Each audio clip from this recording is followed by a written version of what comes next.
Hey everybody, welcome back to the channel Lindz Smiles, where we like to talk about books because literature makes us smile.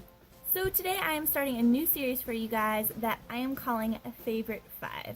So this is basically going to be my top 5 recommendations from each major genre. Hopefully it'll give you guys some good starting points if you're interested in expanding your reading range. Today I am starting with my top 5 favorite classic novels.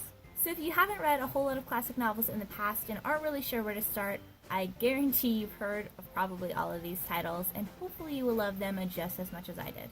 Counting down from number 5.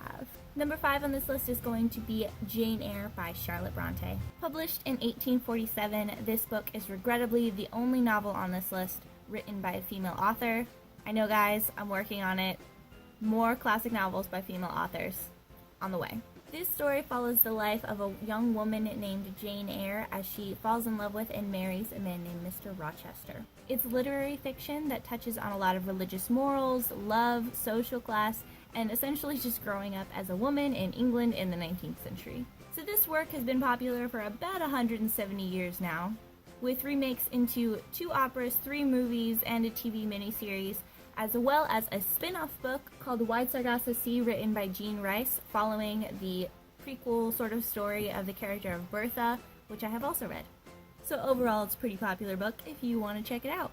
Number 4, this one is going to go to Moby Dick by Herman Melville. This book was published around the same time in 1851, but this time over in America. Again, there is a solid chance you already know some things about this book.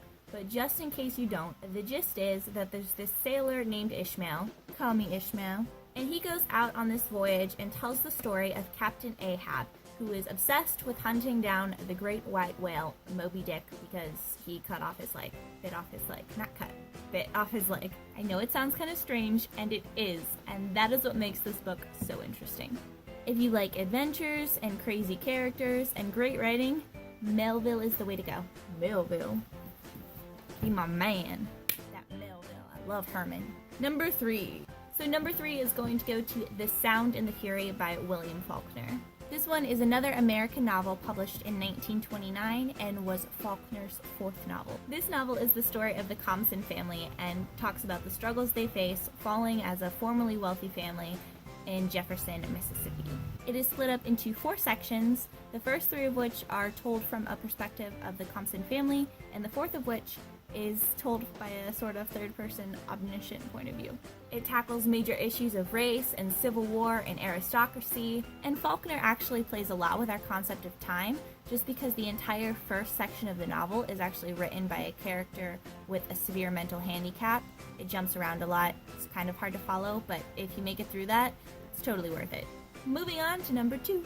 Number 2 on this list is going to go to The Time Machine by H.G. Wells. So we're going to go back in time here a little bit to when this book was published in 1895, when it was credited as being one of the first major science fiction novels. It tells the story of a time traveler who goes thousands of years into the future to find a new world with 2 major societies, one of which is nice, and the other of which, the Morlocks, are sort of these underground dwelling, creepy, not so nice creatures. There have also been several movie remakes of this book, as well as a comic book rendition, if I'm not mistaken, but in my opinion, the book still reigns king. If you like science fiction and amazing world building skills, and just are looking for a quick classic read, you will breeze right through this one. Okay, we've made it. It's time for my number 1 pick. Y'all ready for this? Okay, so the number 1 pick on this list is going to go to none other than The Great Gatsby by F. Scott Fitzgerald. So I'll just point out that cliche things are cliche for a reason. Alright, this one was published in 1925 and is set in New York in the summer of 1922. If you don't already know much about this book, it basically has its narrator, Nick, and he tells the story of his neighbor, Gatsby, and his love affair, obsession, with Nick's cousin, Daisy Buchanan, who is already married and hasn't seen Gatsby in a really long time, so there are some conflicts there. Drama, murder, insane parties I wish I could go to. Not to mention some of the most epically beautiful writing that I have ever come across. This one has also been adapted into several movies, all of which are good, but none of which top the book. So if you have never picked up a classic, The Great Gatsby, right here. This is the book you should start with. Okay guys, so those are my favorite 5 classic novel recommendations. Hopefully you guys got some use out of that and might actually pick up 1 or 2 of these books. Let me know what you guys think if you like this series and what genre you might want me to do next. Let me know in the comments down below. Below. Let me know down there, comments. Please like and subscribe as always if you haven't already. I will see you guys next time. Bye-o.